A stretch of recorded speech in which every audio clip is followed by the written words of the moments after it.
Assalamualaikum warahmatullahi wabarakatuh. Perkenalkan, nama saya Dipa Darmansyah dari kelas AB1 Sekolah di Stima IMI Jakarta.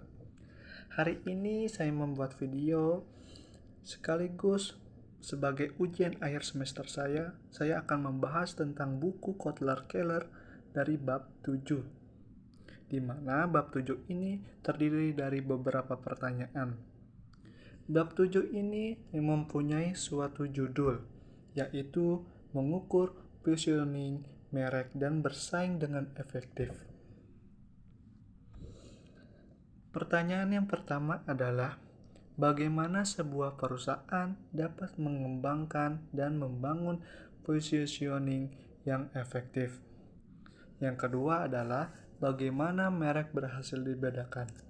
Yang ketiga adalah, bagaimana pemasar mengidentifikasikan dan menganalisa persaingan. Yang keempat adalah, bagaimana pemimpin pasar atau market leader, penantang atau challenger, pengikut atau follower, dan nicher bersaing secara efektif. Saya akan menjawab pertanyaan yang pertama. Pertanyaan yang pertama adalah, bagaimana sebuah perusahaan dapat mengembangkan dan membangun positioning yang efektif?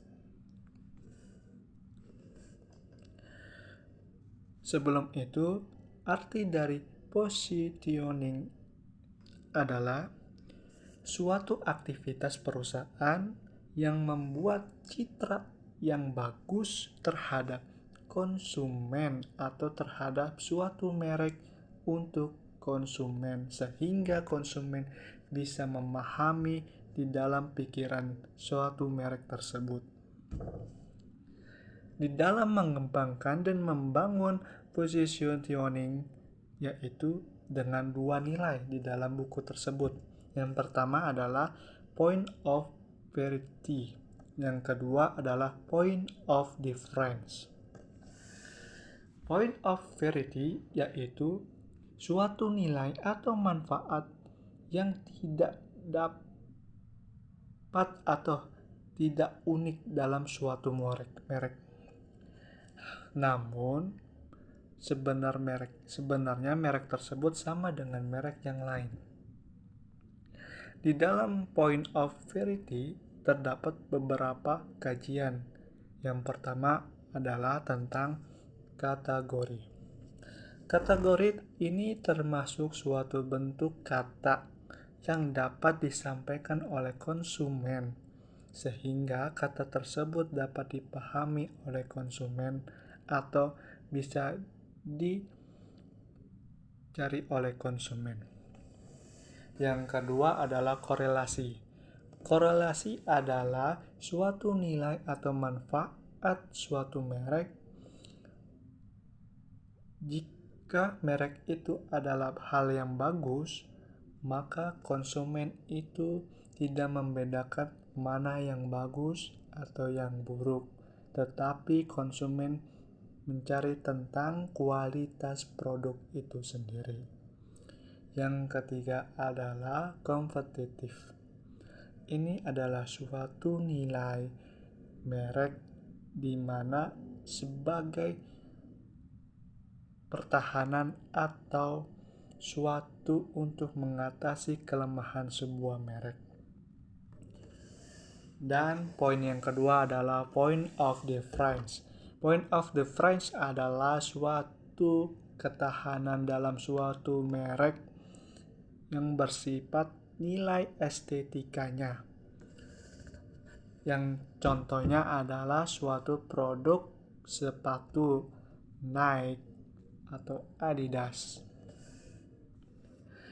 Jika sudah mempunyai dua poin tersebut, point of verity dan point of difference, maka perusahaan dapat bisa menganalisa pasar dan menghasilkan produk yang lebih unggul daripada pesaingnya, sehingga perusahaan dapat memanfaatkan produk yang berkualitas serta mengupgrade terus sesuai dengan analisis target pasar saat kini Dan tentu saja ini berkaitan dengan harga.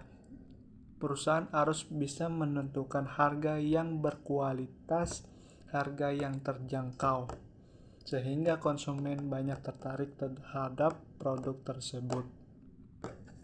Oke. Pertanyaan yang kedua adalah bagaimana merek bisa dibedakan? Dalam merek pasti ada namanya produk yang berbeda.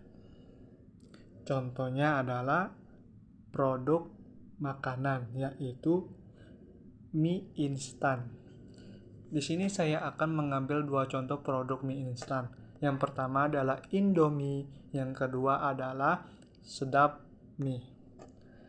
Di mana produk tersebut sama-sama menjual mie, tetapi mereka mempunyai kualitas rasa yang berbeda, kualitas desain yang beda, kualitas mantra merek yang berbeda, maupun kualitas dari segi bentuk isi produk tersebut.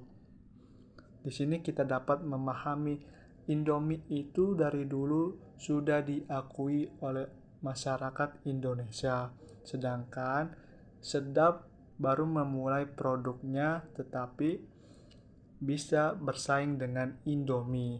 Dari hal segi rasa, Indomie mempunyai ciri khas yang berbeda dan mempunyai rasa-rasa yang berbeda, sedangkan Sedap Mie juga mempunyai ciri khas yang berbeda tentang hal rasanya ya. Dan dalam hal bentuk segi, mereka sama-sama mempunyai ukuran yang sama antara yang kecil dan yang besar. Dan soal desain, di sini saya dapat melihat Indomie itu mempunyai desain kualitas produk yang bagus. Sedangkan mie Sedap kualitasnya cukup baik lah, katakan saya ya.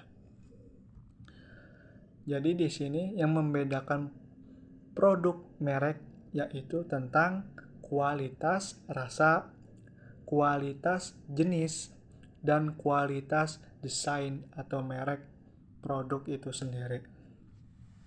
Pertanyaan yang ketiga adalah bagaimana pemasar mengidentifikasikan dan menganalisa persaingan? Di dalam buku Kotler Keller, di sini kita dapat melihat yaitu dengan cara menetapkan POD dan point of parity dan point of difference. Jika perusahaan sudah mempunyai 2 poin tersebut, otomatis perusahaan dapat menganalisa pasar. Dan perusahaan dapat menjaga kualitas produknya dengan cara membuat produk itu lebih baik dari sebelumnya ataupun membuat bersaing produk itu dengan produk yang lebih unggul. Sehingga perusahaan tersebut dapat menganalisa pasar.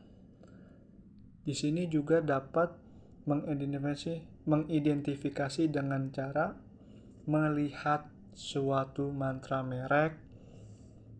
Contohnya yaitu kata-kata yang mengagumkan atau kata-kata yang paham di benak konsumennya. Dan yang ketiga adalah dengan cara membuat produk itu bisa dipahami atau diterima oleh masyarakat sekitar. Contohnya ada tentang desain hal budaya. Oke, itu saja yang cukup saya sampaikan.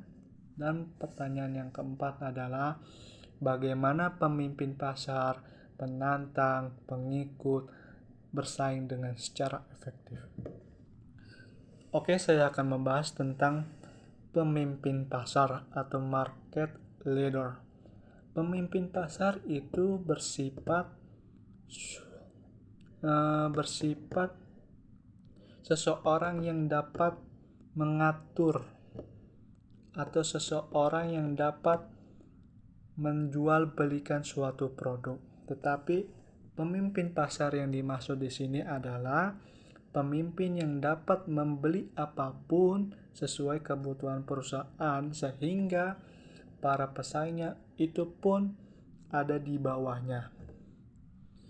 Sedangkan penantang adalah perusahaan yang mengikuti pemimpin pasar dalam menganalisis serta mengatur produknya sehingga penantang itu bisa menirukan suatu produknya maupun bersaing secara efektif secara tidak langsung maupun tidak langsung secara langsung maupun tidak langsung.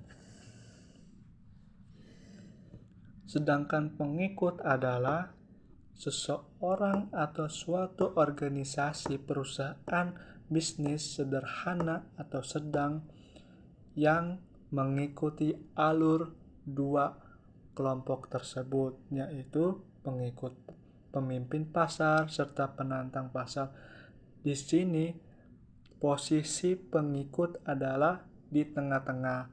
Dia tidak terancam, dia hanya menjaga dirinya supaya perusahaan dia itu bisa dijaga dengan baik dan perusahaan tersebut bisa berjalan dengan lancar. Dan dari sini kita dapat memahami pemimpin pasar, penantang, serta pengikut dapat bersaing dengan efektif, yaitu dengan cara mempromosikan suatu produknya dengan baik, lancar, dan mengunggulkan suatu kata-kata atau mantra dalam suatu iklan ya. Sehingga masyarakat dapat menilai mana yang baik, mana yang buruk suatu produk tersebut sehingga masyarakat dapat memilihnya. Ini juga bersangkutan dengan hal kenyamanan, kualitas, kuantitas ya. Sehingga mana baik buruknya dapat diterima oleh masyarakat. Itu saja yang saya sampaikan, kurang lebihnya mohon maaf. Apabila ada kekurangan mohon dimaafkan, dan semoga menjadi pelajaran buat saya maupun buat yang menontonnya. Semoga ujian UAS akhir semester ini dapat memberikan manfaat ya Ibu dosen ya. Terima kasih, kurang lebihnya mohon maaf ya Ibu. Wassalamualaikum warahmatullahi wabarakatuh.